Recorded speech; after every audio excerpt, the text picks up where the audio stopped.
Good morning, student. Today is the chapter of 14 धरती का स्वर्ग। आज बच्चों हम आपको कराएंगे धरती का स्वर्ग। चैप्टर का नेम है और चैप्टर है 14। क्लास 4 के स्टूडेंट इस चैप्टर को समझेंगे, रीडिंग करेंगे और हमें सेंड करेंगे। तो चलिए स्टार्ट करते हैं। सबसे पहले हम आपको कराते हैं चैप्टर का पाठ परिचय। बुद्धि व चतुराई से किसी भी समस्या का हल ढूंढा जा सकता है। प्रस्तुत कहानी में प्रखर सेन की बुद्धिमत्ता का वर्णन किया गया है। ये कहानी हमें आपसी समझ, संवेदनशीलता, बुद्धि चातुर्य, प्रकृति, प्रेम, पर्यावरण संरक्षण को हमें क्या करता है, उसका ज्ञान देता है कि पर्यावरण का संरक्षण करना चाहिए।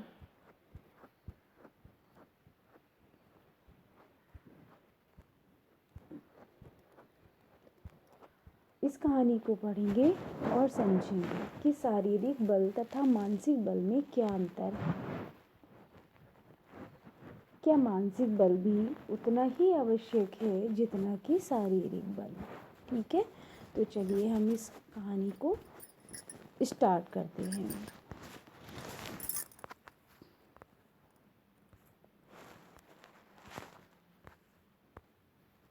साउन का समय था। महाराज विक्रमसेन अपने दरबारियों के साथ बैठे बातें कर रहे थे।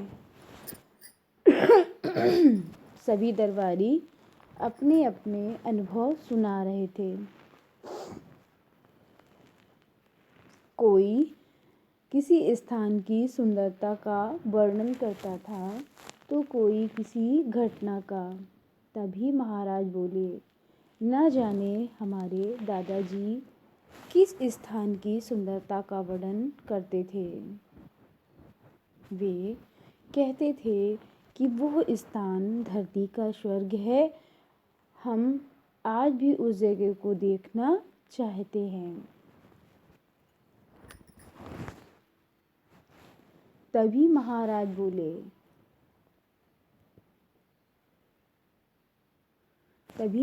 बोले, न जाने हमारे दादाजी किस स्थान की सुंदरता का वर्णन करते थे। वे कहते थे कि वह स्थान धरती का स्वर्ग है। हम आज भी उस जगह को देखना चाहते हैं। सब दरबारी चुप हो गए। तभी मंत्री प्रखर सेन बोले, महाराज, आप आज्ञा दें तो मैं उस स्थान को ढूंढ सकता हूँ। यह संभव तो है, पर इस पर काफ़ी खर्च आएगा।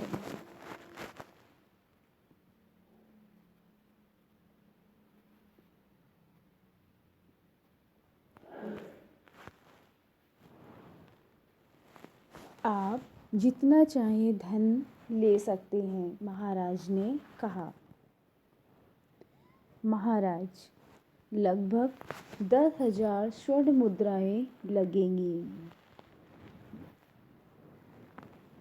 प्रखर सेन ने सोचते हुए कहा।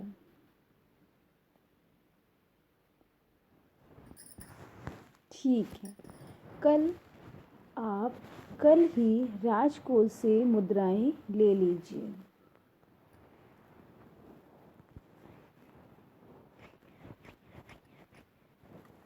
महाराज ने प्रसन्नतापूर्वक कहा।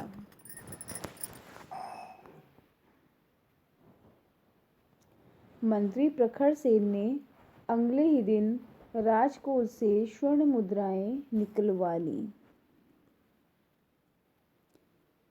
समय बीतता गया।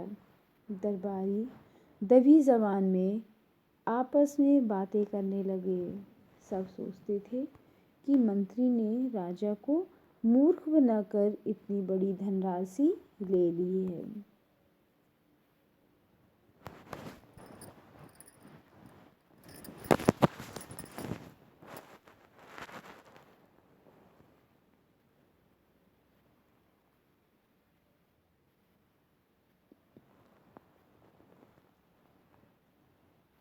एक दिन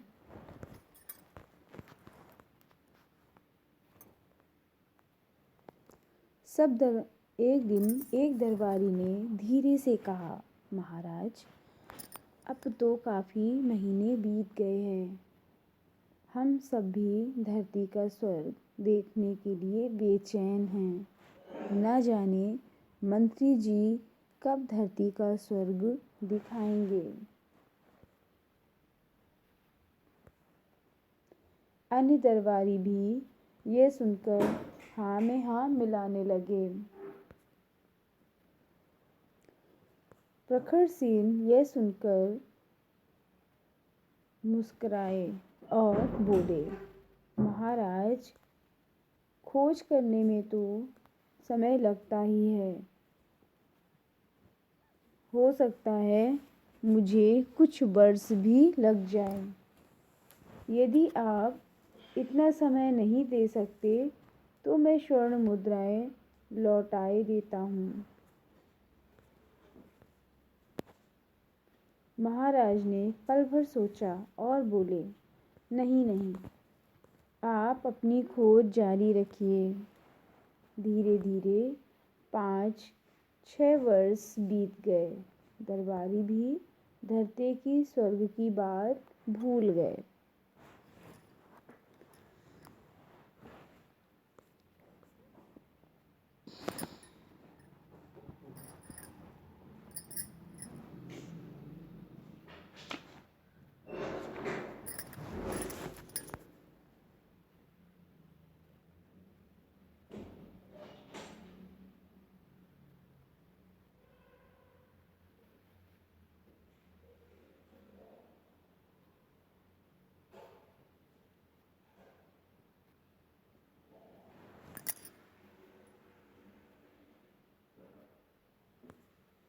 बच्चों, आप चैप्टर का पार्ट 1 आज पढ़ेंगे और सेकेंड पार्ट आपको नेक्स्ट वीडियो में एक्सप्लेन किया जाएगा। ओके बच्चों, okay, bye bye, have a nice day, take care.